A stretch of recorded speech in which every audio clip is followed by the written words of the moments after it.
tuweze kutekeleza wajibu wetu ipasavyo. Asante kwa taifa letu la Kenya, nchi ya kipekee ambayo umetubariki nayo. Na asante Bwana mwema kwa kutupatia uongozi bora chini ya uongozi wa rais wetu William Samoei Ruto. Twaendelea kuwaombea wote, yeye akituongoza na pamoja na viongozi wengine wote.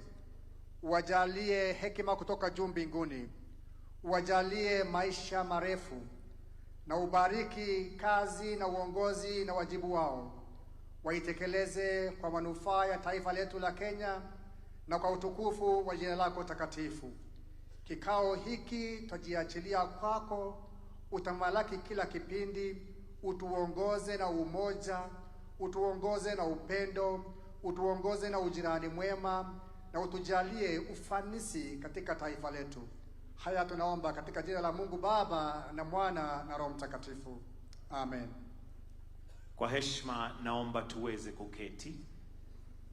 Mheshimiwa Rais Daktari William Samoei Ruto, Rais wa Jamhuri ya Kenya, na Amiri Jeshi Mkuu wa Majeshi ya Ulinzi, mawaziri na makatibu wote ambao wamefika mahali hapa, Gavana wa Marsabit Mheshimiwa Mohamed Ali, viongozi wa ngazi za juu katika serikali kuu na serikali gatuzi, wananchi wa Marsabit ambao wamefika hapa. Tumefurahia kuwa Ikulu. Hebu tupige makofi ya kuwa tumefika Ikulu kutoka mbali Northeastern tukafika mahali hapa. Mheshimiwa Rais, kwa heshima naomba nimkaribishe Gavana aweze kutuelezea na kutambua wale ambao wamefika mahali hapa ili tuweze kuendelea na ratiba yetu ya siku ya leo. Tumpigie Gavana makofi tafadhali, akija kutuelezea ya kwamba watu wa Northeastern kweli wamefika hapa, watu wa Marsabit. Karibu Gavana. Thank you very much.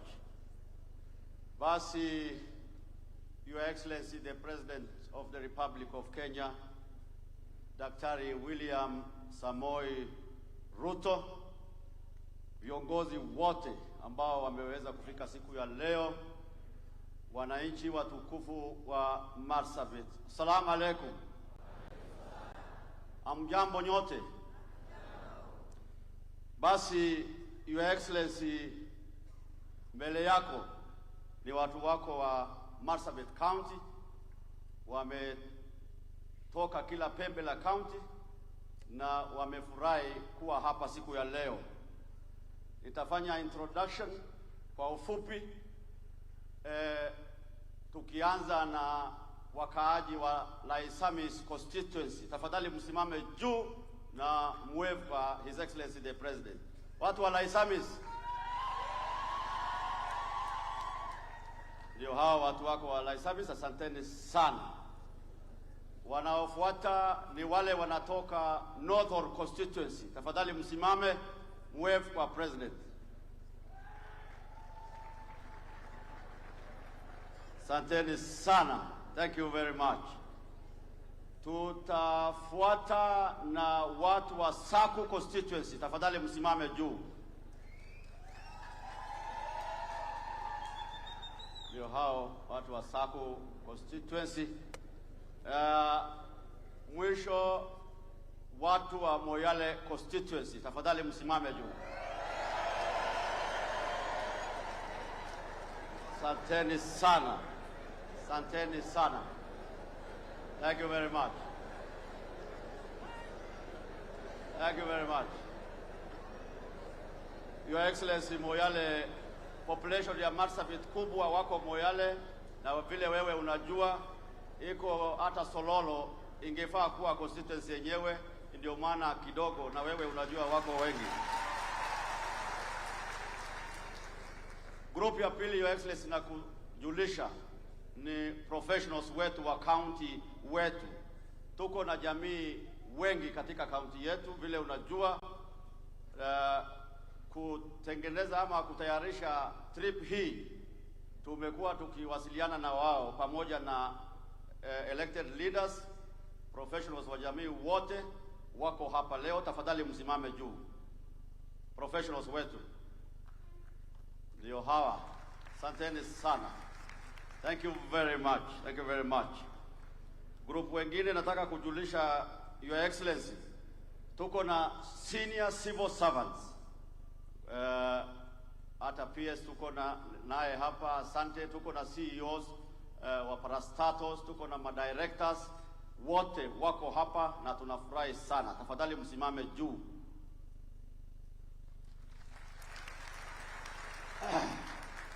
Thank you very much. Asanteni sana na tukae chini. Tuko na a few former members of parliament. Tukiwa na mzee wetu JJ pamoja na Galecha na wengine. Tafadhali msimame juu. Salimie rais. Mheshimiwa Arbele, Mheshimiwa Chachu Ganya na Mheshimiwa former senator wetu Argura. Asanteni sana. Mungu awabariki. Na finally, tuko na elected leaders wetu wa constituencies wa Marsabit na senator wetu na woman rep wako hapa. Tafadhali msimame juu. Wapigie makofi. Thank you very much, Your Excellency. Tuko na mjumbe wa Northor, wa Moyale, wa Saku, senator wetu na woman rep wetu. I have an apology from Honorable Lekuton ambaye angekuwa na sisi hapa, lakini kwa vile hakuweza kupata ndege, ako Norway, anaomba msamaha na anasema nipeleke apology yake na hako na wewe. Labda ndege yake ilichelewa jana, leo itaingia jioni, na amesalimia watu wa Laisamis. Umepokea?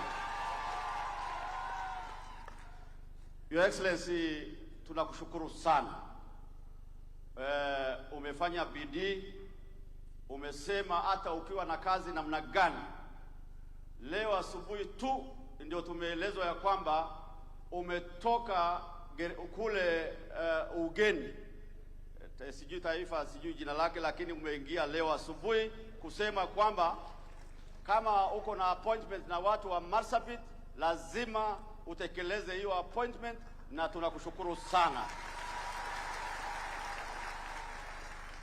Sio rahisi. Rais yeyote yule, kama kungekuwa na nafasi kama leo, angesema tu hii kitu postpone ikuwe siku nyingine, lakini kwa heshima yako ulisema lazima hawa watu utawaona, na ulifanya bidii, na bado umechoka. Less than 1 hour ago ndio ulifika, imeelezwa. Your Excellency, watu wa Marsabit, viongozi wa Marsabit pamoja na professionals wetu, siku ya leo wamesema ya kwamba kuna vitu vichache wamesema wataomba rais wao, kwa sababu nafasi kama ya leo haipatikani kila siku, na yale wamekubaliana ni maneno ambayo inahusu county nzima. Ya kwanza, viongozi hawa wamekushukuru kwa vile umetuangalia katika appointments ya serikali, umetupatia nafasi kadha wa kadha katika Northor, katika Laisamis, katika Saku, katika kutoka Moyale, kila sehemu nafasi tumepata. Vile tumeona senior public servants ambao wako hapa na wengine ambao hawako hapa, wako kazi nje, tunakushukuru sana. Vile umekumbuka Northern Kenya kwa jumla, ile marginalization ya hapo awali, maneno ya vitambulisho, ile umetoa ile ubaguzi ya kwamba lazima watu waandike vitabu kusema ati baba yao, babu yao na wametoka wapi. Umetupa hiyo nje, na ni Kenya nzima, na sana sana watu wa Marsabit walikuwa wanateseka, sasa wanapata vitambulisho kwa rahisi. Maneno ya maendeleo hapa na pale, idara yote umeangalia sehemu kadha wa kadha, tunasema asante, tunakupongeza. Lakini hapa leo kuna maneno machache wamenituma, na tuko na memorandum nitakupatia Your Excellency, na nitasema kwa ufupi kwa sababu ya masaa zako yako, na tuna imani kwa sababu hakuna mtu mwingine anafahamu wafugaji, ama sehemu kame katika Kenya, na haswa wewe ni rafiki ya Marsabit, na wana imani ya kwamba utaweza kutekeleza. Na moja ambayo wameomba ni kumalizwa kwa Badasa Dam, Your Excellency. Badasa Dam ni dam kubwa, imeanzishwa hapo awali, lakini inahitaji kumaliziwa ili watu wetu waweze kupata maji. Vile vile viongozi hawa wameomba serikali yako, na tunajua uko na uwezo na uko na ndia, kama tunaweza kupata 1 mega dam katika constituency yote ya Laisamis, ya North Horr na ya Moyale, kama tukipata Badasa, ili kwa jumla tupate 4 mega dams in the county, sisi tutashukuru sana, kwa sababu vile unajua tumebakishwa nyuma hapo awali, lakini we have stopped complaining because you are accelerating every part of the country so that those that have been left behind can catch up with the rest of the country. Your Excellency, under education, kile tunaomba Your Excellency, sehemu nyingi katika taifa letu wako na university. Nafikiri ni county 2 ama 3 tu ndio hawana. Viongozi hawa wamesema tuombe rais wetu kama tunaweza kupata Marsabit University kabla hujamaliza term yako, watu wetu watafurahi sana.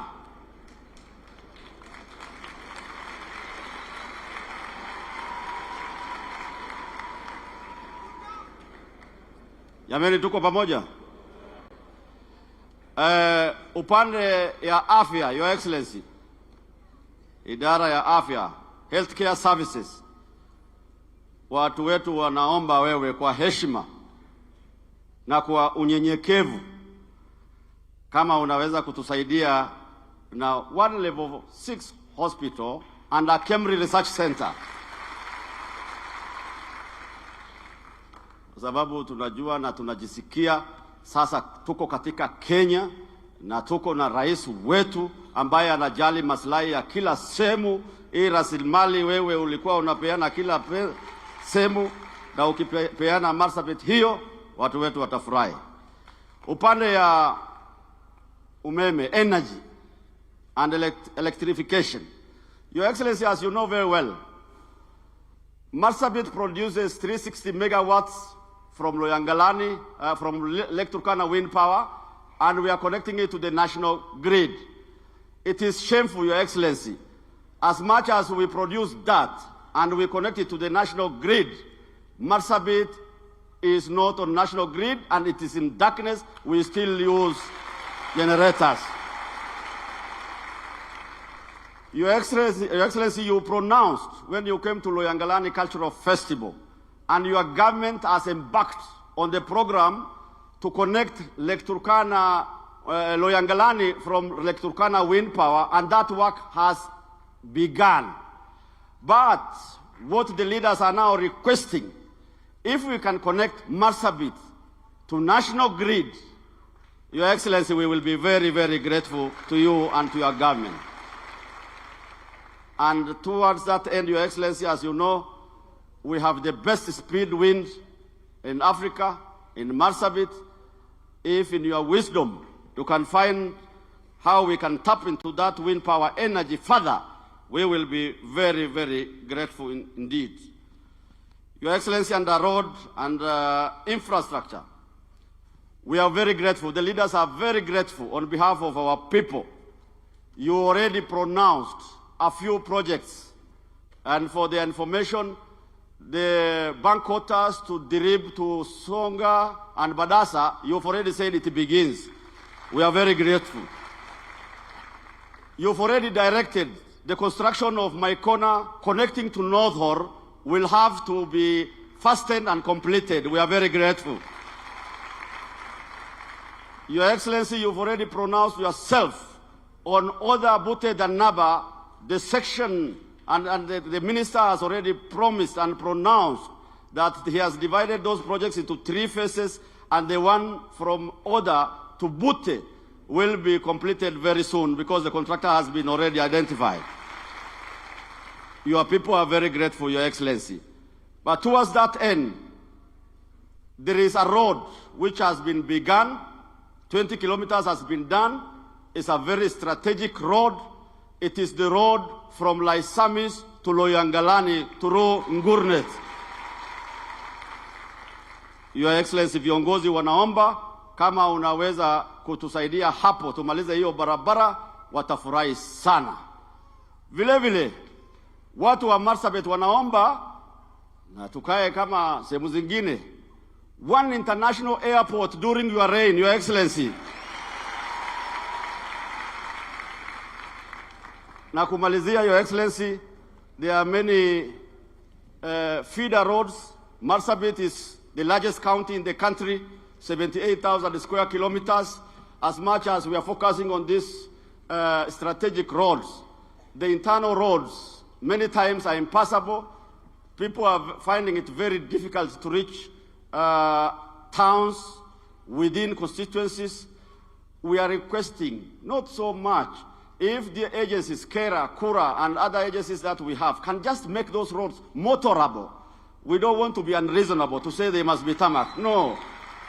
If they can just be passable, Your Excellency, we will be very, very grateful. Finally, and very finally, Your Excellency, and I note that I have taken some time, as we appreciate the positions, the senior positions you've given us in the county, Your Excellency, the leadership is requesting if you can kindly consider 3 more parastatal chairs in Marsabit, 1 ambassador, 1 deputy ambassador, and 3 commissioners in our commissions. This memorandum, Your Excellency, is signed by all the elected leaders in the county. Seated in front of you, you can see all of them. I will hand it over to you, Your Excellency. I am very, very grateful. With that, that is a humble request. It is not conditional.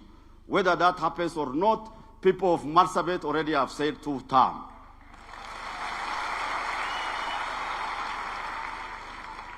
Wananchi, hiyo ni kweli ama si kweli? Ni kweli ama si kweli? Wale wanasema Daktari William Ruto ni tuta amebukwa mikono, mnionyeshe. Ati tunasema Daktari William Ruto ni nini? Ati ni nini? Ati ni nini? Bas, mimi nitafikisha hapo, Your Excellency. Nimekushukuru sana. Sisi tumesema pongezi sana. Maneno hiyo, iko maneno mengi, mzee ananikumbusha. Tayari amepronounce. Mzee yetu anauliza maneno ya kufungua ile maneno ya mining ile ya Moyale, sio? Hiyo nimetangaza the other time. The president already directed his ministers, both the 2 ministers concerned, Minister for Mining and Interior, wafungue hiyo maneno. Ndio maana sikutaja ile maneno ya mining ya Moyale, yeye mwenyewe atarudia. Your Excellency, watu wa Moyale sana sana ile wanataka kusikia ndio hiyo, ndio wazee wanasema sasa hiyo ndio. Sijataja maneno mengi ambayo tayari yeye amepronounce. Ile tumeulizana tunaomba ni ile ajataja. So maneno ya mining ile ya Golbo kule Ilo na Dabel na sehemu nyingine, he has already pronounced himself, and that will be open, and I think his ministers can confirm that. Wananchi watukufu, sasa tutaachia hapo. Lazima tupatie nafasi rais wetu, siku ni yake, tumsikize. Mimi ninajua atatutangazia siku ile atatembea kule mashinani kutembelea sisi, kuona watu wake kila sehemu, tutasikia kutoka yeye. Lakini kwa leo, wacha sasa tusimame, tumkaribishe rais wetu akuje aongee na sisi. Tumkaribishe kwa mikono moja. Ya pili, ya tatu, funga, fungua. Your Excellency. Haya, asante sana Abshiro. Tafadhali tunaweza keti. Ndugu wananchi wa Marsabit, hamjambo?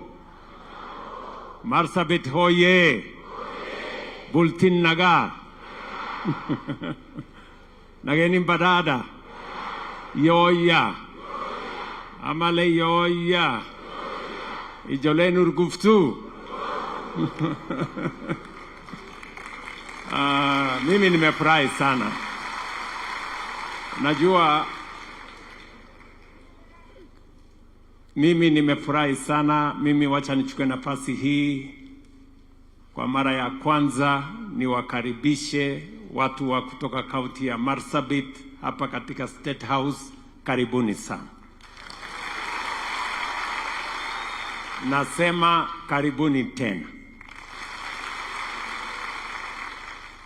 Najua ya kwamba watu wengi wamenitembelea hapa State House kutoka counties nyingi, lakini nilisema liwe liwalo, lazima pia watu wa Marsabit wafike hapa State House.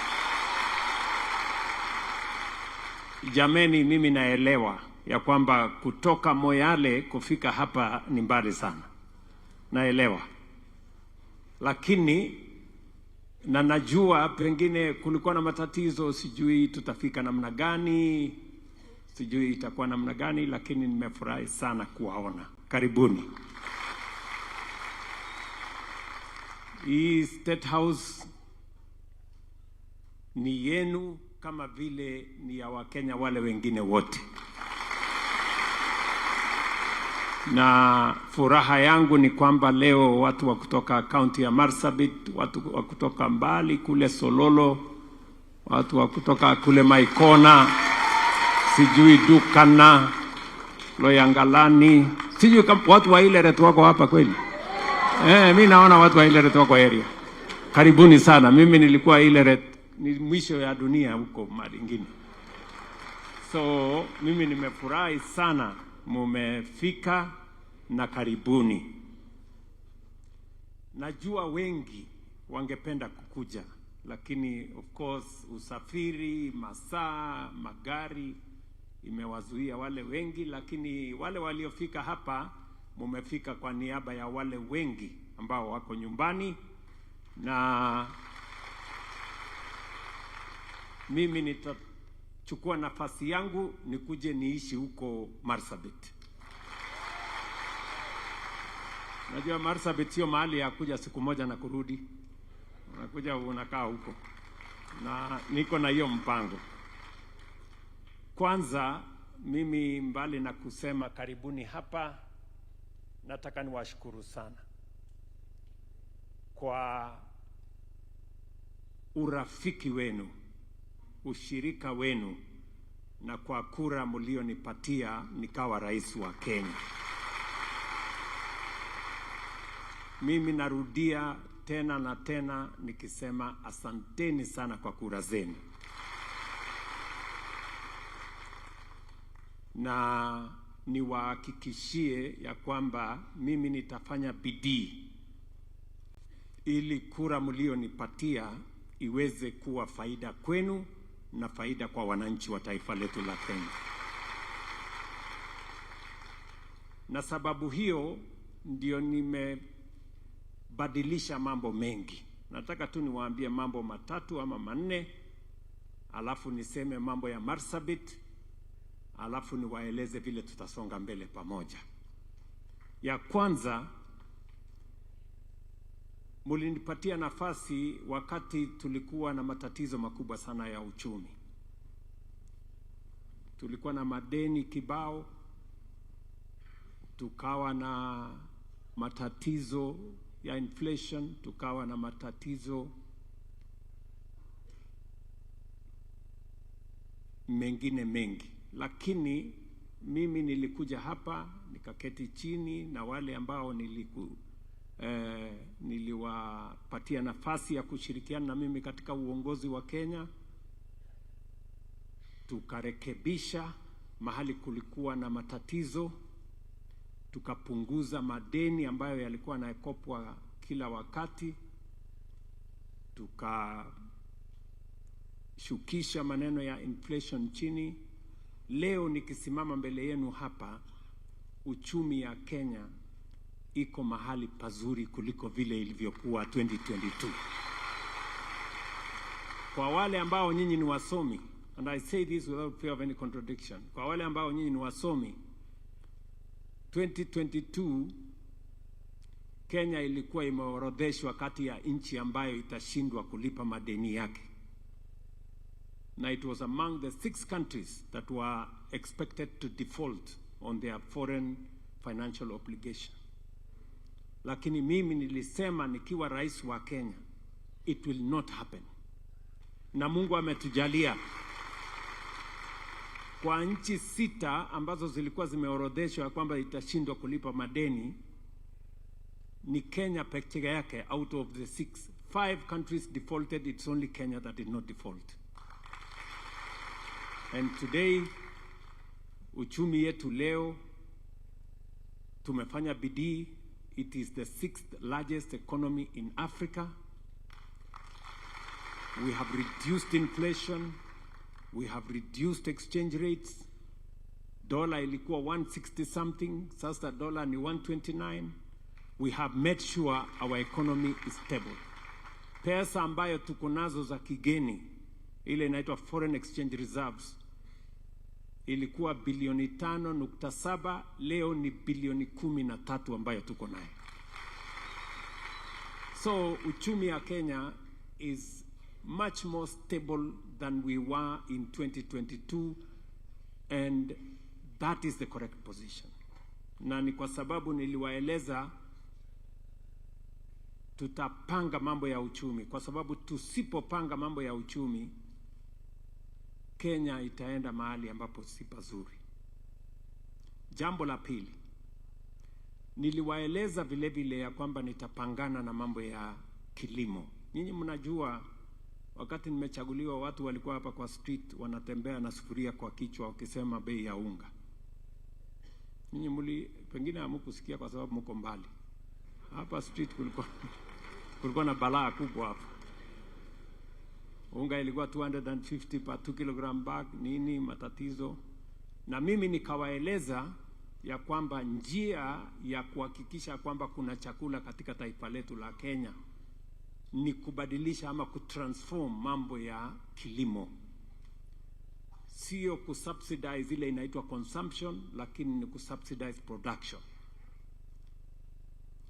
Bei ya mbolea tukapunguza.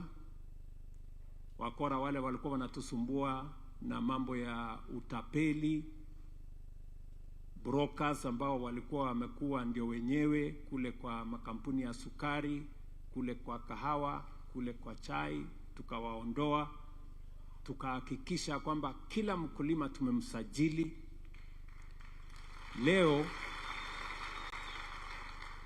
Leo katika taifa letu la Kenya tumeongeza mapato yetu ya chakula. Mahindi tumeongeza kutoka magunia milioni 40, sasa tumefikisha milioni 70. Kahawa iliyokuwa inauzwa shilingi 50 kwa kilo, leo inauzwa 120.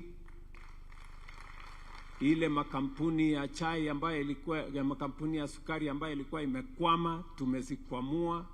Kampuni hizo sasa zinaendelea, na kufikia miaka 2-3, badala ya Kenya kuagiza sukari kutoka nje, tutakuwa tunauza sukari kutoka Kenya. So we have transformed our agricultural sector. Today we can confidently say as a nation we are well on course towards being a food secure nation. We are increasing our exports of tea, we are increasing our exports of coffee. Mimi nimetoka leo asubuhi Europe kupanga na wale ambao wananunua chakula yetu ama vifaa yetu. Wale wananunua kahawa, wale wananunua chai, wale wananunua maua na horticulture, na tumekubaliana na wao vile tunasonga mbele. Mnajua watu wa Finland, mahali nimetoka leo asubuhi, ndio wananunua ama ndio wanakunywa kahawa number 1 in the whole world. Belgium, mahali nilikuwa juzi, ndio nchi ambayo inanunua kahawa ya Kenya, the highest today is Belgium. And it is good for us to engage with them so that we can secure our markets. So tunaendelea namna hiyo, na hiyo ndio kazi yangu, kuhakikisha ya kwamba Kenya inaheshimika na Kenya inafanya biashara kila sehemu ya dunia hii yetu. Ya tatu, tulikubaliana mambo ya elimu. Nyinyi mnajua ya kwamba elimu ndio jambo la muhimu kuliko mambo yote. Ndio inatuletea usawa. Watoto wa maskini na watoto wa tajiri wanakuwa sawa wakipata elimu. Tulikuwa na matatizo matatu 2022 kwa mambo ya elimu. Tulikuwa na upungufu ya walimu zaidi ya 1116. Tulikuwa na madarasa chache. Funding model ya watoto wetu ilikuwa chini. Na tulikuwa na shida ya CBC. Mimi nimefika hapa ofisini kwa kura zenu na kwa maombi yenu, na haya mambo manne ambayo yalikuwa yanatusumbua tumeyatatua. Number one, tumeajiri walimu 1,100 in the last 3 years. Sikizeni watu wa Marsabit, hakuna serikali imeajiri walimu 1,100 in 3 years tangu independence. In other words, kwa wale walimu tuko nao 1,400 Kenya, a quarter 100,000 tumewaajiri in the last 3 years. Why? Sababu gani tumefanya hivyo?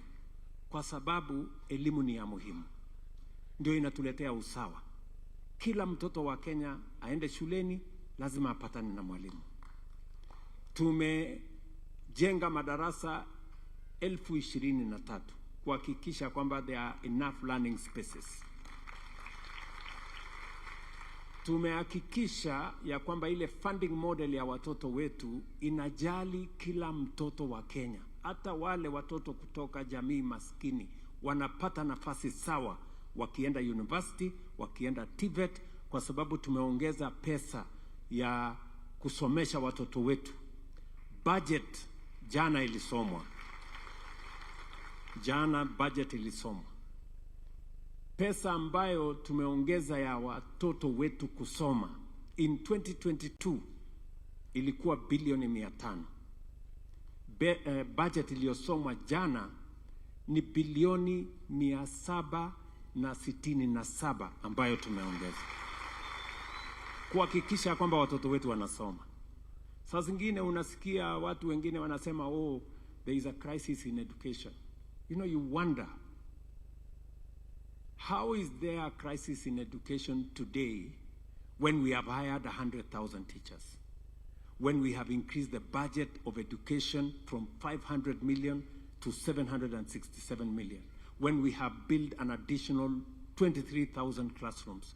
When we have straightened the CBC into now a competence-based education and training? And when we have enhanced our budget for our university education, especially help from 18 billion shillings to 56 billion shillings. You know, people must be honest and must be truthful. Hiyo kiwanja ya elimu tumeinyorosha vizuri, kwa sababu mimi naamini ya kwamba hatutaki hata mtoto mmoja Kenya akose nafasi ya kusoma. Na mimi nawauliza nyinyi watu wa Marsabit kwa heshima kubwa, nyinyi kama wafugaji, tafadhali, tunaweka pesa nyingi sana kusomesha watoto wetu. Usikubali wewe kama mzazi, watoto wengine wanaenda shuleni, mtoto wako umemwambia aenda achunge mbuzi, aenda achunge ng'ombe, aenda achunge ngamia. Hiyo unajirudisha nyuma na unarudisha nyuma taifa letu la Kenya. Kila mtoto awe shuleni, na tumeamurisha chiefs, assistant chiefs, wazee wa mitaa, na kuanzia mwezi huu wa 7 hata wale wazee wa nyumba 10 sasa tutakuwa tunawapatia marupurupu kidogo, ndio waweze kusukuma maneno ya serikali na kuhakikisha ya kwamba watoto wetu wote wako shuleni.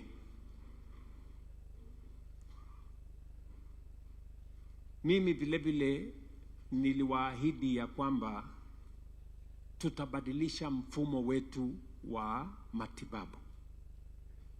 Pale nyuma matibabu ilikuwa imeanza kuwa starehe ya watu wenye wako na kazi, wale wako na ajira, wale wako na uwezo, ili hali kila mtu anakuwa mgonjwa. Ndio nikasema tunabadilisha mfumo wa mambo ya matibabu. Tunataka kila Mkenya apate nafasi ya kutibiwa. Pale nyuma kulikuwa na mpango ya NHIF. NHIF ilikuwa ni lazima uwe na kazi, lazima uwe na pesa, lazima uwe uko na uwezo wa kulipa. Leo nimesema kila Mkenya asajiliwe ndani ya SHA. Awe na pesa, asiwe na pesa. Awe na kazi, asiwe na kazi. Awe na uwezo, asiwe na uwezo. Kila mwananchi wa taifa letu la Kenya, katiba ya Kenya inalazimisha serikali kuhakikisha ya kwamba kila Mkenya anapata nafasi ya kutibiwa. Sio lazima uwe na kazi, sio lazima uwe na uwezo, sio lazima uwe na pesa. Ni haki yako kama Mkenya kupata matibabu. Na mimi nimefurahi, tumeungana na counties, tumeungana na wale wengine wote, other stakeholders. Leo wale watu waliokuwa wamesajiliwa ndani ya NHIF, watu 8,000,000, leo tumefikisha watu 31,000,000 waliosajiliwa katika bima ya afya. Na nia yetu ni kuhakikisha ya kwamba hakuna Mkenya tena atauza shamba yake, ng'ombe yake, ngamia yake, mbuzi yake atikwenda kulipa gharama ya hospitali. Tunataka gharama ya hospitali ilipwe na bima ya afya inayosimamiwa na serikali. Ni mnanielewa jameni? Na ndio mimi nataka niwaulize kila mmoja wetu. Najua bado kuna mahospitali zingine huko kando kando bado wanauliza pesa wananchi. Na ndio tumesema wewe kama mwananchi ujue, na nimesema hapa sio leo, sio mara moja, ya kwamba afya ni haki ya kila Mkenya, na hakuna Mkenya atanyimwa nafasi ya kutibiwa ama dawa kwa sababu hana pesa, kwa sababu hiyo gharama inalipwa na serikali ya Kenya. So mimi nataka nimuulize gavana wetu na viongozi wengine wote, bado watu wengi wa Marsabit hawajajiandikisha kwa SHA. Sikizeni bana. Ukienda kaunti kama ya Mombasa, 85% ya watu wa Mombasa wamejiandikisha kwa SHA. 85%. Watu wa Marsabit bado mko karibu 30%. Kwanza nyinyi ambao mnanisikiza hapa, mmejiandikisha kwa SHA kweli? Hebu nione wale wamejiandikisha kwa SHA kwa mkono. Unaona bado iko maneno hapa kidogo. Nyinyi tafadhali, kila mmoja wenu mujiandikishe kwa SHA. Sikia, ukijiandikisha kwa SHA tutapata nafasi ya kufanya mambo matatu. Ya kwanza, tutapanga madawa ya kutosha. Ya pili, tutapanga madaktari wa kutosha, na ya tatu, tutapanga vifaa ambayo itatumika hospitalini kuwatibu ya kutosha. Usipojiandikisha unafanya kazi yetu ya kupanga madawa, madaktari pamoja na vifaa ya kutibu wananchi kuwa ngumu. We need data. Tunahitaji data ya kuhakikisha kwamba kila mwananchi, tuko na wananchi kiasi fulani hospitali fulani, tuko na wananchi kiasi fulani sehemu fulani, ndio tuweze kupanga mambo ya madawa, mambo ya matibabu. Jameni, mtanisaidia kuhamasisha wale wananchi wote wengine wajiandikishe kwa SHA?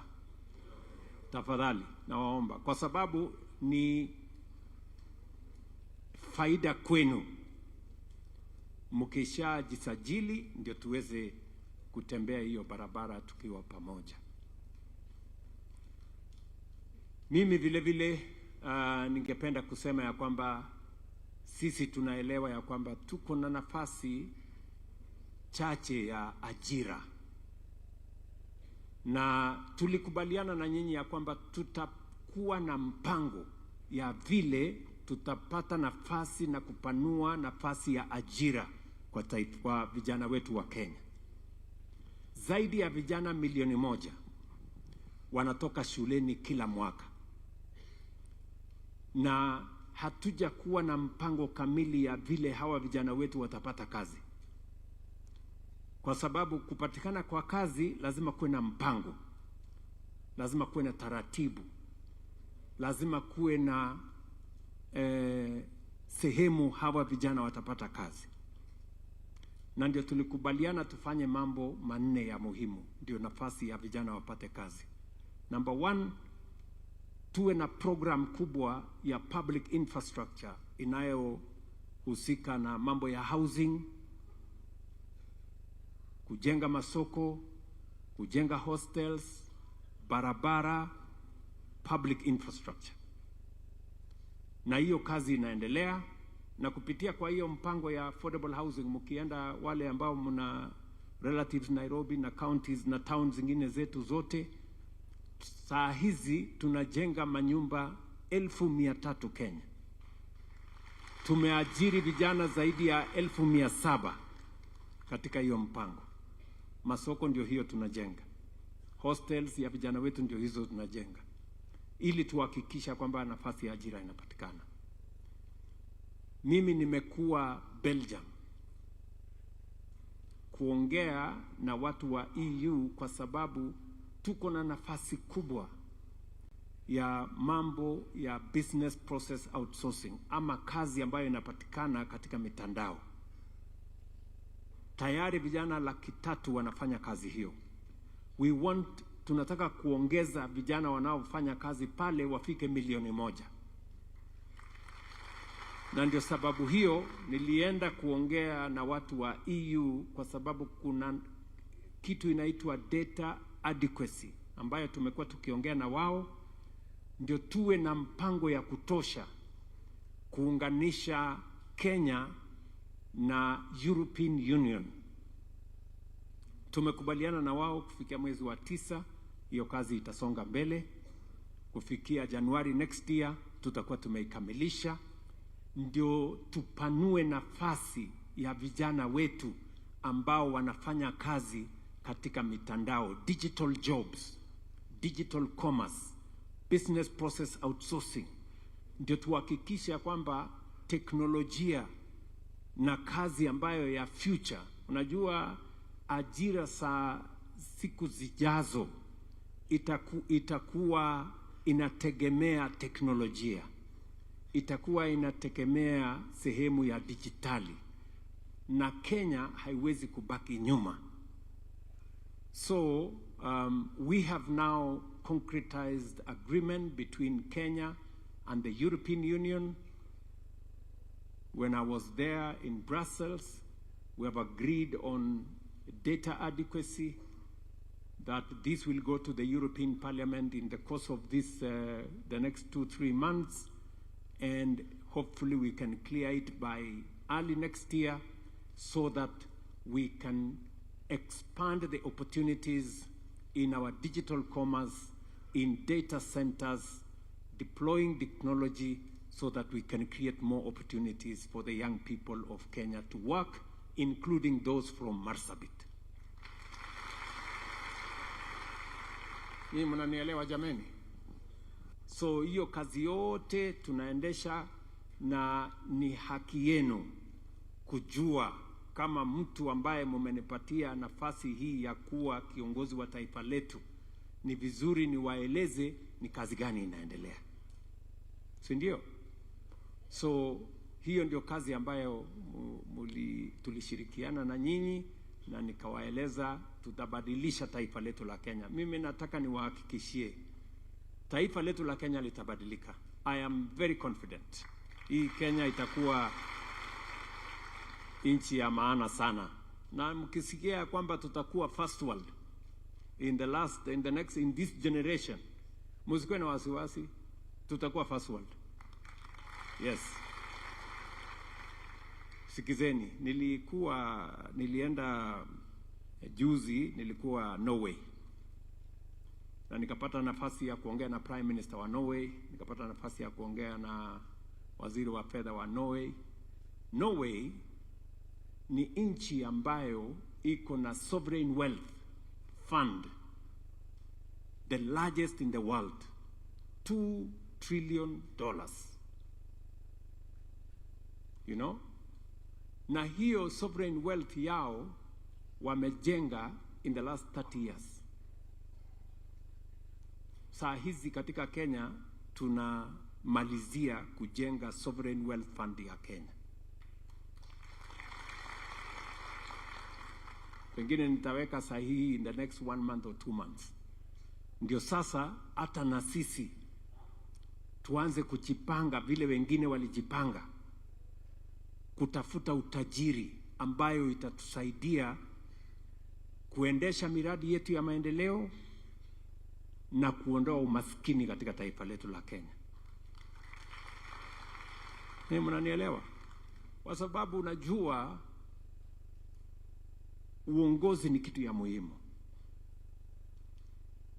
Wale walijipanga leo, nchi ya South Korea, nchi ya Singapore, nchi hiyo ya Norway, nchi ile ingine ya Malaysia, walikuwa pamoja na sisi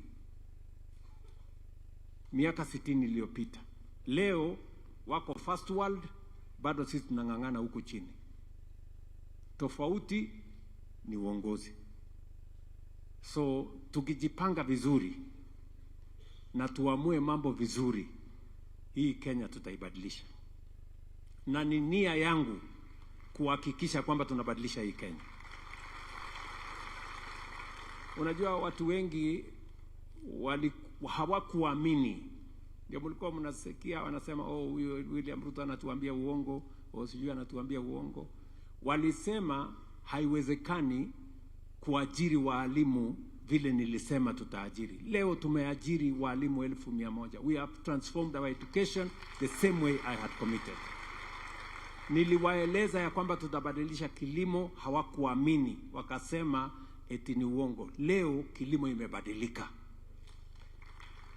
Walisema ya kwamba mambo ya SHA, mambo ya universal health coverage haiwezekani, ati ni uongo. Leo kwa macho yetu watu milioni 31 wako ndani ya SHA na mambo ya matibabu inabadilika.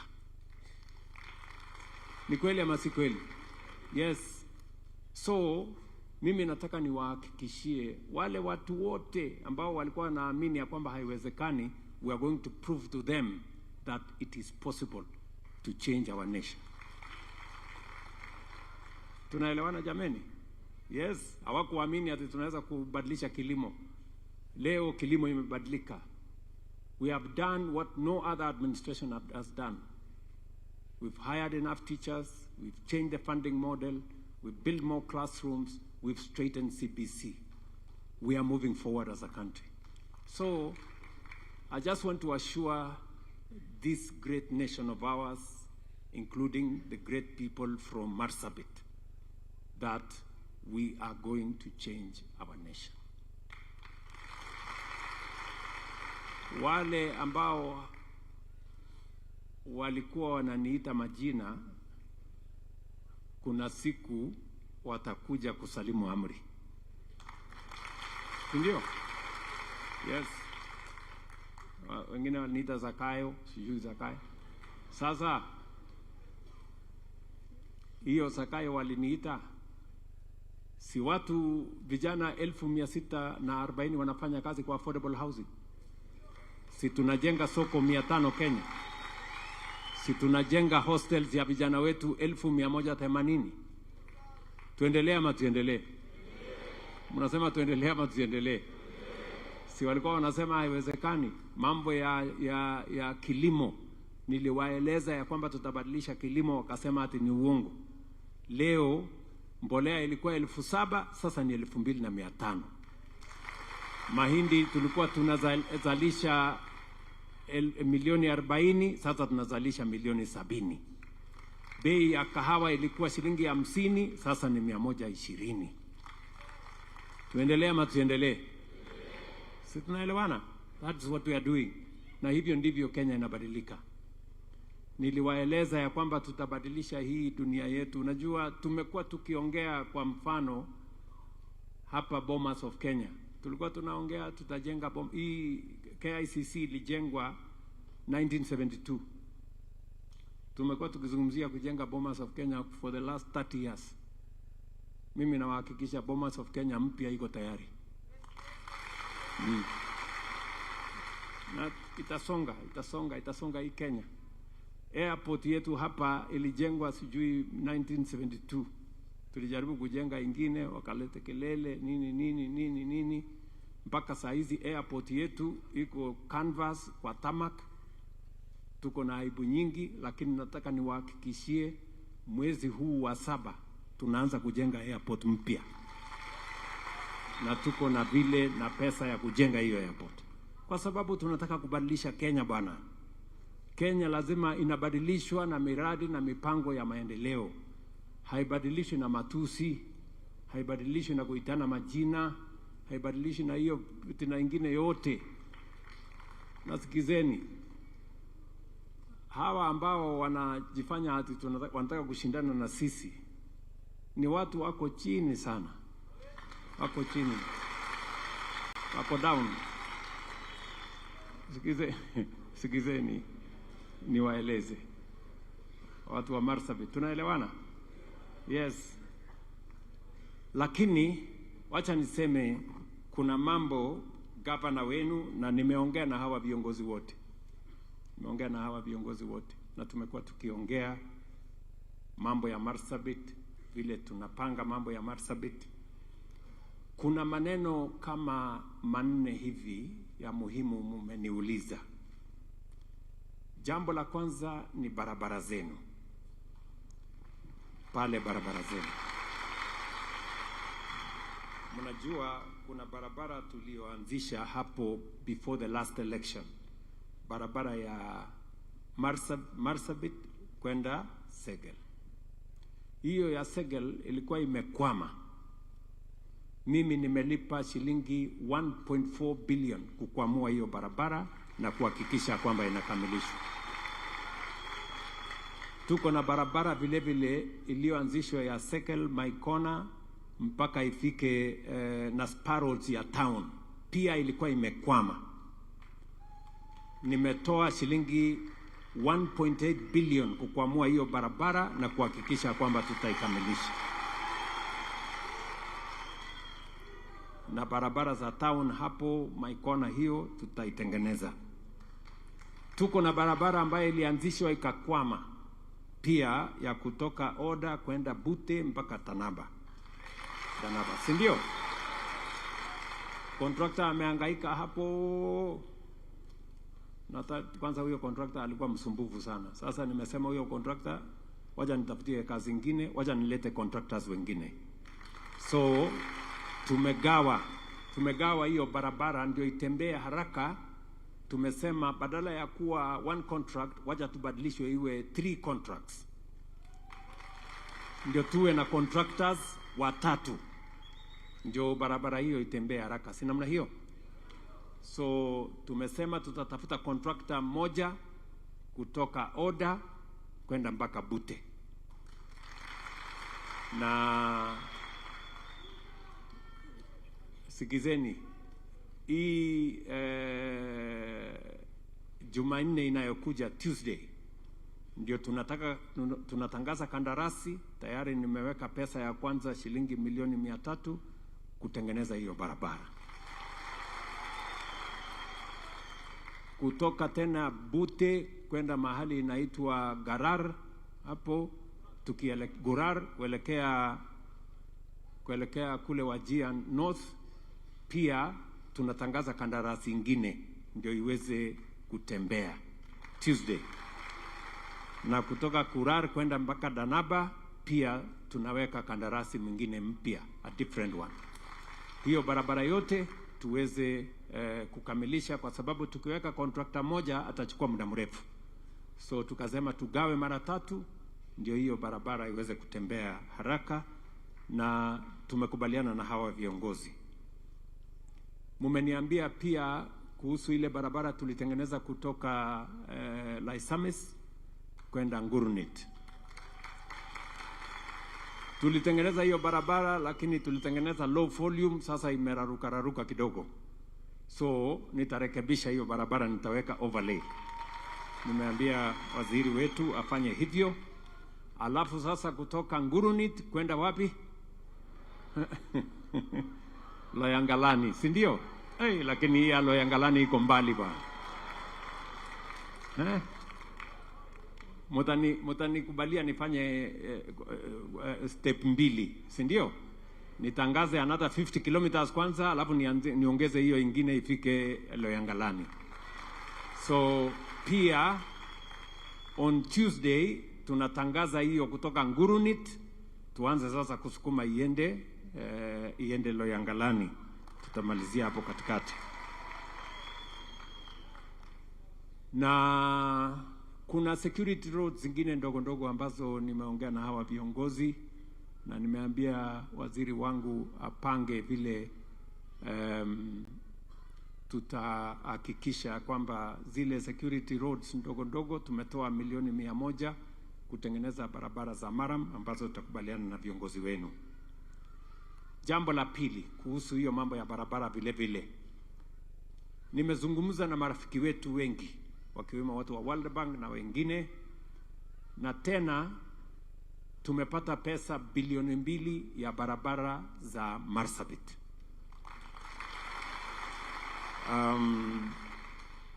Kuna barabara ya kutoka Loglogo Kor kwenda mpaka Kargi.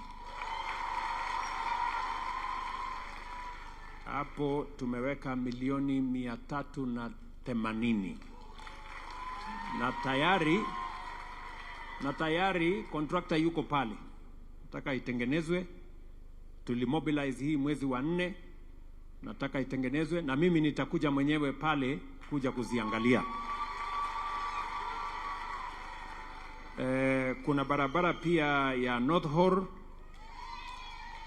kwenda mpaka Dukana. Hiyo barabara vile tumeweka ni karibu kilomita 30. Tumeweka milioni 350. Huyu mbunge wenu bwana Wario anajua. Na pia tumemobilize contractor, tunafanya na watu wa EU na watu wa AFD tuweze kutengeneza hiyo barabara iweze kupitika. Vile tumeweka pesa ingine karibu shilingi bilioni 1 kwa barabara ya Sololo, Anona, Golole, Uran. Nyinyi mnajua hiyo barabara ya kutoka Sololo mpaka Uran? Na tayari mimi nitakuja hapo kwa sababu contractor amepatikana na tutajenga hiyo barabara. Mnanielewa? Na mimi nataka niwaulize hao wabunge wetu na gavana mnisaidie, na senator mnisaidie kufuatilia. Si ndio? Na mimi nitakuwa hapo kuja kuziangalia hizo barabara ndio tuweze kusonga pamoja. Kuna barabara ingine inaitwa Manyatta-Jilo. Sio Manyatta-Jilo ni wapi hapa?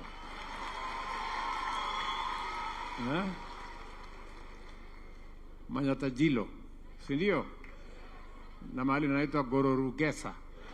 Mnajua?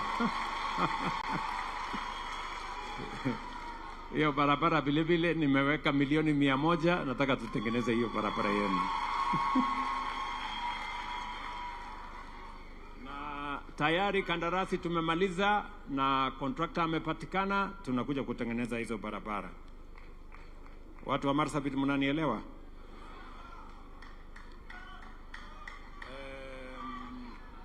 Vile vile nataka mnisikize kwa makini, kwa sababu mnajua mimi ni mfanyikazi wenu, si ndio? Na saa zingine msiponiona kule Marsabit, pengine mnashangaa kama mimi nimewasahau. Mimi siwezi kuwasahau, hata kama sijafika, mambo yenu mimi napanga na mpaka itafaulu, kwa sababu nyinyi ni watu wangwana na nyinyi ni watu wazuri na nyinyi ni watu ambao tunaaminiana pamoja. Kuna mambo mawili ya muhimu. Nilikuwa pale Loyangalani na mkanieleza ya kwamba hii wind power, Turkana wind power iko karibu na Loyangalani, lakini Loyangalani haina stima. Sasa nimeweka pesa ya serikali milioni 390, na kabla ya Disemba tutakuwa tunawakisha mataa hapo Loyangalani. Tutakuwa tumelete stima hapo kutoka hapo Lake Turkana. Najua viongozi hawa wameniuliza pia tusukume hiyo stima iende Marsabit na iende Sololo. Hiyo bado iko bado napangia. Kuna safari lazima niende, ndio nipange vizuri, nipate pesa ya kutosha, ndio nifanye hiyo kazi. Lakini hata na hivyo iko sawa. Vile vile hapo Loyangalani tulikubaliana ya kwamba tuunganishe Loyangalani ng'ambo hii na Turkana mambo ile, tuweke feri kama ile iko Mombasa kule. So nimekubaliana na watu wa Kenya Ports Authority na tutakuja hapale ya kwamba hiyo feri tayari tumetoa pesa ya kujenga hiyo feri ya kuunganisha watu wa Turkana na watu ya Marsabit, na tutajenga pale mahali ya hiyo feri kutua. We need about 400 million, tayari we have it in the budget. Ngambo hii 400, ngambo ile 400 million na 700 ya kutengeneza hiyo feri, na hiyo itafanyika mwaka huu. Tunaelewana? Pia nyinyi mnajua tuko na biashara kubwa inaendelea kati ya Kenya na Ethiopia. Pale Moyale tunahitaji dry port, si ndio? Ya kusukuma biashara pale Moyale. Huyu gavana wenu ako na barua yangu nimemwandikia. Tunataka shamba ekari 200, mimi niko na pesa ya kutengeneza dry port. Na gavana na watu county assembly mumalize hiyo kazi, mkinitumia next week, basi mimi nitakuja pale na contractor wa kutengeneza dry port, ndio tuendelee na biashara kati ya Kenya na Ethiopia. Tumekubaliana. Tuko na program ya affordable housing ambayo inaendelea. Mimi nataka niwahakikishie ya kwamba katika mipango yetu tumeweka Marsabit County, tumeweka shilingi bilioni 7 ya affordable housing, ya masoko na ya hostels. 7 billion shillings.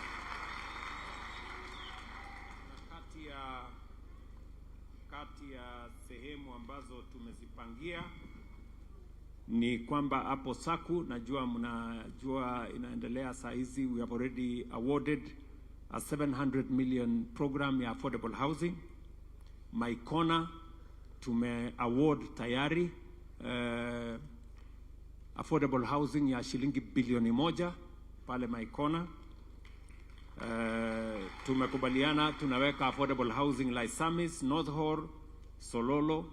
Vile vile tumewapangia mambo ya affordable housing. Masoko tuko na fish market ambayo tayari tumepata contractor ya shilingi milioni 190 Loyangalani. Tumepanga soko ya Turbi, Laisamis, Karare, Uran na Bubisa. Yote haya tunajenga masoko. Watu yangu ya affordable housing wanapangia nyinyi hiyo kazi. Hostels ya vijana wetu, tumesema vijana wale wako kwa TVET, vijana wale wako kwa KMTC na vijana wale wako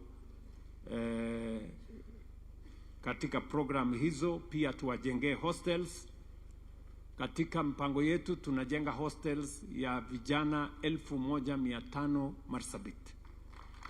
Na Saku TVET tayari hostel inaendelea. Obo, North Horr, Laisamis na Saku KMTC iko katika procurement, ndio tuhakikishe hawa vijana wetu wanaosoma pale pia wanapata nafasi ya kusoma. Pia governor hapa ameniuliza kwa niaba ya viongozi hawa wote wa Marsabit ya kwamba mnataka pia kaunti ya Marsabit ipate nafasi ya kuwa na university. Si ndio? Lakini sasa hii university tutaanzia wapi? Mimi nataka niwapatie mpango ya kuwa na university. Si ndio? Ngoja.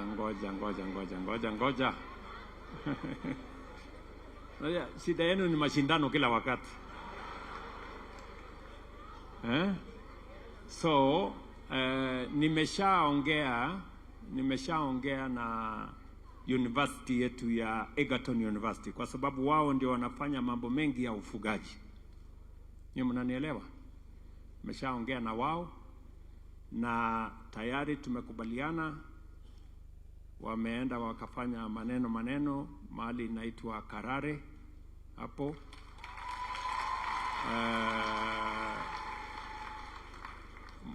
Nataka kwanza tutaanza hivi, sikizeni. Nataka mjue vile tutaanza. Tutaanza na kuwa na constituent campus. Na tayari nimeambia wizara tutajenga hostels na tutajenga administration block na tutajenga tuition block kidogo. Tumeweka pesa ya kwanza shilingi milioni 500. Ndio tuanze. Na mimi nitakuja hapo, nikikuja Marsabit mwezi wa 8 hivi, nitakuja kuianzisha. Ndio tuanze kujenga. Nyinyi mnanielewa? So mupangane hapo, alafu sasa nitajua vile nitasongesha kutoka hapo. Pia hawa viongozi wameniuliza ya kwamba mnataka hospitali level 6 hapo. Tayari wanajua. Nilikuwa nchi ya Italy karibu miezi 2 iliyopita, na tumekubaliana na serikali ya Italy tutafanya kwa pamoja na serikali ya Kenya, na tayari tumeidentify hospitali ya 1.3 billion ya Marsabit. Huyu gavana wenu anajua. Si unajua Abshiro? Anajua ya kwamba hiyo mpango tuko nayo. Nimemweleza kuna mambo lazima county wafanye. Wakifanya mambo yao mimi nitafanya mambo yangu, alafu tutakuja. Bado kuna stages mbili hapo katikati, lazima tupeleke bunge. Kuna maneno lazima ifanyike hapo bunge kidogo, nitaharakisha. Wewe Raso na Mama Naomi na Mheshimiwa wa Moyale na Wario mtapangana, alafu tutasonga namna hiyo pamoja, alafu ndio tumalize hiyo maneno, ndio tuweze kuwa na hospitali kubwa ambayo itasaidia watu wa Marsabit. Najua tumejenga ile ya Sololo, tumefanya equipment, county walijenga, tumeequip na kazi zile zingine zinaendelea pale. Mambo ya maji tumekubaliana. Badasa Dam ni kweli imechelewa muda mrefu. Tulikuwa na kesi, tukawa na matatizo, lakini haya makesi yote sasa tumeyatatua, na nimeambia wizara ya kwamba tutafute pesa ya kwanza ya kuanzisha, na nyinyi mtaona tu hivi karibuni hiyo kazi itaanza. Tumekubaliana ya kwamba Uri Hills pia tuweke damu kubwa ya pale, ilikuwa inaitwa Kalacha Uri Hills, tuweke hapo damu. Tumesema tuweke damu ingine Sololo ya kusaidia kupanga sehemu hiyo, na tumekubaliana pia Kor Loglogo tuweke damu ingine. Nyinyi mnajua kwa mambo ya maji, sikizeni, kwa mambo ya maji mimi nimesema ile National Infrastructure Fund kazi yake kubwa ni kazi tatu. Number 1, transport and logistics. Number 2, energy generation. Na number 3, water storage, water harvesting and irrigation. Kwa hiyo water storage, water harvesting and irrigation, iko mpango yetu kamili ya mambo ya maji ya Marsabit kwa hiyo National Infrastructure Fund. Kwa hivyo tutapangana na nyinyi hapo na tuhakikisha kwamba kazi hiyo inaendelea. Kwa mambo ya mining, watu wa Marsabit, Mungu amewabariki, muko na rasilimali ya mining. Kumekuwa na matatizo kidogo pale, fujo nini, watu wamekuja wakora wengine kutoka nchi zingine nini, ikabidi tuzuie kidogo, lakini nimeamurisha Joho na watu wa Ministry ya Mining kwamba in the next 1 month artisanal miners wapatiwe leseni zao waendelee na kufanya biashara yao. Alafu ile ingine tutapangana na wale wengine, na nyinyi pia mjipange, mbali na artisanal miners pia na nyinyi muunganishwe katika ile mining ya mambo makubwa, pia na nyinyi muwe huko ndani, na kaunti ya Marsabit iwe katikati ya hiyo mpango. Tumeelewana jameni? Ili royalties ikikuja itakuja kwenu, ile levies ikikuja inakuja kwenu, lakini hata naye biashara hiyo ingine ikuje pia kwa watu wa Marsabit, ndio tuweze kutembea kwa pamoja. Marsabit tumekubaliana? Watu wa Marsabit tumekubaliana? Mambo ya barabara nimewaeleza, kama kuna ingine itabaki tutafanya na hawa viongozi wenu.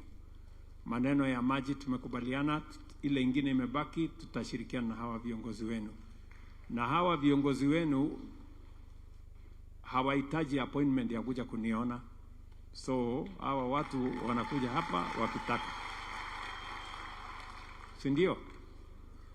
Tumekubaliana vile vile maneno yenu ya matibabu, kila mtu ajiandikishe kwa SHA ndio niweze kupanga vizuri mambo yenu ya matibabu. Sitaki mtu auze shamba ama ng'ombe ama mifugo ati kulipa gharama ya hospitali. Gharama ya hospitali tunataka isimamiwe na serikali ya Kenya. Tumekubaliana na nyinyi pia msomeshe watoto wenu. Hatutaki mtoto wa kwenda shule aende achunge ng'ombe ama mbuzi. Hapana, wakati wa shule watoto wote waende shule.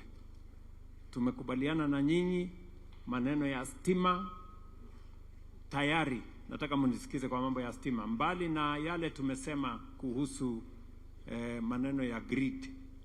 Pia kwa budget yetu ya mwaka huu tuko na 2.81 billion shillings ya watu wa Marsabit kuwaunganishia stima ile ya last mile.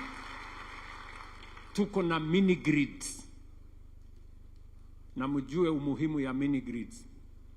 Hii umeme na wind ndio itakuwa stima ya siku zijazo in Kenya, na tumekubaliana tunaweka mini grids. Tumewapatia pesa shilingi bilioni 1 ya kujenga mini grids Marsabit County. Tunaweka mini grid mahali inaitwa Elbor. Nyinyi mnajua mahali Elbor iko? Tunaweka mini grid Dirdima, Bori, Forole, Kargi, Gas. Kuna mahali inaitwa Gas. Gas gani hii tena gas? Alafu Elgedi, Bubisa, Gadab na Southhor. Tunaweka vile vile tunaweka vile vile mini grid, na hiyo mini grids yote tayari tumepatiana kandarasi, sasa ingine inaendelea kujengwa. Mimi nimesema in the next 2 months nataka zile za kwanza ziwe zimekamilika, nyinyi muwakishe stima na mkae kama watu wengine wa taifa letu la Kenya. Tunaelewana? Tumekubaliana tuweke mini grid Bubisa, si namna hiyo?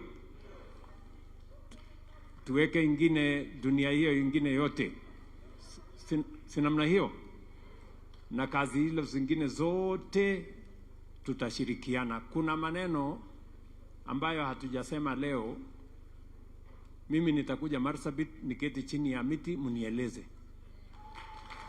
Ndio? Najua mko na maneno. Si mimi najua mko na maneno. Leo ilikuwa siku yangu kwa sababu nyinyi ni wageni wangu. Sasa nitakuwa mgeni wenu. Sasa mjipange na maneno yenu, mkuje mnieleze. Mtakuja kunieleza nyumbani nikikuja? Nikuje siku ngapi? Ati wiki 2.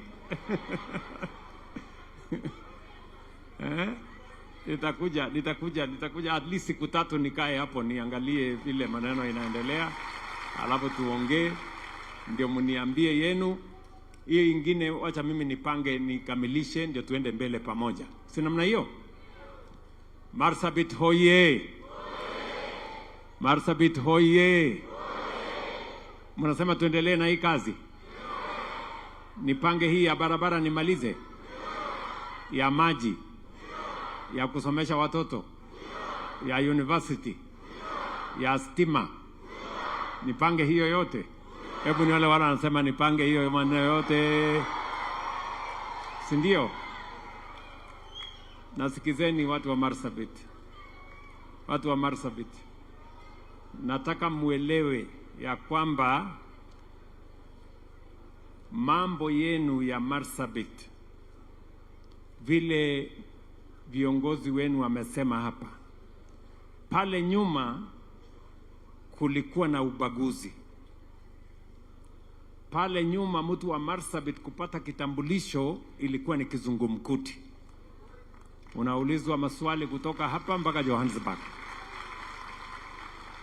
Lete kitambulisho ya huyu, lete ya yule, lete ingine. So nimesema ya kwamba ile maswali inaulizwa mtoto wa Kisumu na Eldoret na Kiambu na malingine, hiyo maswali kama ni 2 ama 3, hiyo maswali ulizwe pia mtoto wa Marsabit, wakuwe sawa kama watoto wengine. Maneno ya vetting, ya kuumiza watu wengine na kubagua watu wengine, nimesema hiyo ubaguzi ikome katika taifa letu. Sisi wote ni raia wa jamii wa taifa letu la Kenya. Si namna hiyo jameni? Na mimi nataka niwahakikishie watu wa Marsabit, hamutasahaulika tena, hamutawachwa nyuma tena, hamutabaguliwa tena, tutatembea tukiwa pamoja. Watu hawa mnaona wananipigia makelele mingi, ni kwa sababu nimesema tuwe na usawa katika taifa letu la Kenya. Na wauliza watu wa Marsabit, kuna makosa ya usawa? Kuna makosa ya watu wakisemekana wawe sawa? Si maendeleo ifike kila mahali ya Kenya? Ama mnasema namna gani? Si ndio? Yes, so tutaendelea na usawa, tutapanga Kenya iwe sawa sawa na kila Mkenya ajihisi ya kwamba tuko katika taifa la Kenya. Na mimi nataka niwahakikishie, mbele na nyuma, kulia na kushoto, juu na chini, mambo ya ubaguzi haitawezekana tena katika taifa letu la Kenya. We are going to move together as one people, as one nation. Tunaelewana? Hawa watu wanatupigia makelele mingi. They have no new ideas. Hawana mpango mbadala, hawana maono, hawana sera, hawana agenda, hawana chochote. Wale mumesikia mambo yao tu ni kuhangaika hapa na matusi. Ati ile kazi kubwa wamefanya ni kunitafutia jina ati Kasongo. Wale watu wako chini sana bana, mafala sana, yani wana sasa, you know, acha niwaulize watu wa Marsabit. Yani ati ile kitu wanasema ati ya maana sana, ati ni bandika mimi majina, sijui matusi, ukabila, wanatuendeleka na juki, wanatuletea ukabila. Mimi nimewaambia ya kwamba kama mnataka tushindane, tafuteni sera, tafuteni mpango, ama namna gani? Lakini hawana, they have no capacity. Yani hawana capacity ya kudevelop anything. Capacity yao ni kupinga tu na matusi na ukabila na chuki na kuitana majina. Lakini hawa tutawanyorosha asubuhi sana. Hata hawajui Bubisa ni dunia gani, hawajui Kor iko wapi, hawajui Uri Hills iko wapi. They know nothing. Hawa ni watu bure. Sijui kama tunaelewana. Mmewaona wale? Kwanza mwingine hata nilimuuliza, wewe sasa umekuwa kiongozi, umekuwa waziri wa everything kwa hii Kenya, umekuwa waziri wa elimu, viwanda, sijui nini, foreign affairs, nini.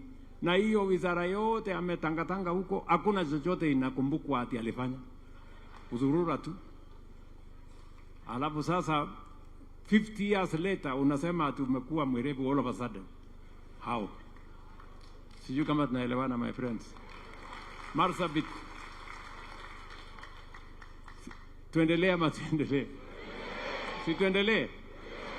Wale jamaa ni waeleze, yani maono ya Kenya hawana, agenda ya kupeleka Kenya yetu mbele hawana, sera ya anything hawana, hata akili ya kupanga anything pia hiyo hawana.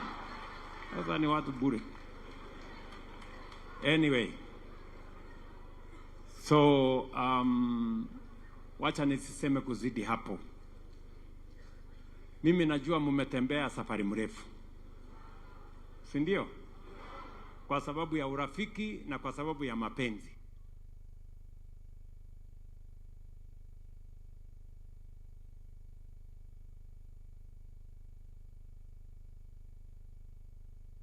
Na Sololo na Dukana na Maikona na Ileret na Loyangalani na kule kwingine kote, Laisamis, Kor, Loglogo, dunia hiyo yote. Hata mimi jana jioni saa 2 nilikuwa mahali inaitwa Helsinki, lakini nilisema kwa vyovyote vile nyinyi mko safari kuja na mimi nitakuwa safari kuja, lazima tukutane. Tumekubaliana. Niko na PS wangu hapa wa livestock, kwa sababu ya masaa tuko na mpango yenu ya mambo ya wafugaji. mambo ya wafugaji. Tuhakikishe ya kwamba wafugaji wetu, kwa sababu nyinyi ni wafugaji, pia mnashughulikiwa. Lakini kwa sababu ya saa, tamwambia atatengeneza brief yake, atawachia viongozi, ndio tukubaliane vile tutasonga mbele. Tumekubaliana? Mimi sitaki kusema kuzidi hapo. Nimefurahi sana kufika hapa. Pengine Abshiro, naweza kupatia wazee wawili watatu tu waseme jambo. Pengine mzee wetu, baba wetu hapa aseme kitu, na pengine mmoja wawili. Thank you very much, sir. Asante sana, Your Excellency. Asante sana. Si tumefurahi vile rais wetu amesema? Tumesema namna gani? Ati namna gani? Watu wa tuta mnionyeshe kwa mikono. Bas. Your Excellency, thank you very much. Niliruka kwa heshima. Tuko na wanabiashara wengi.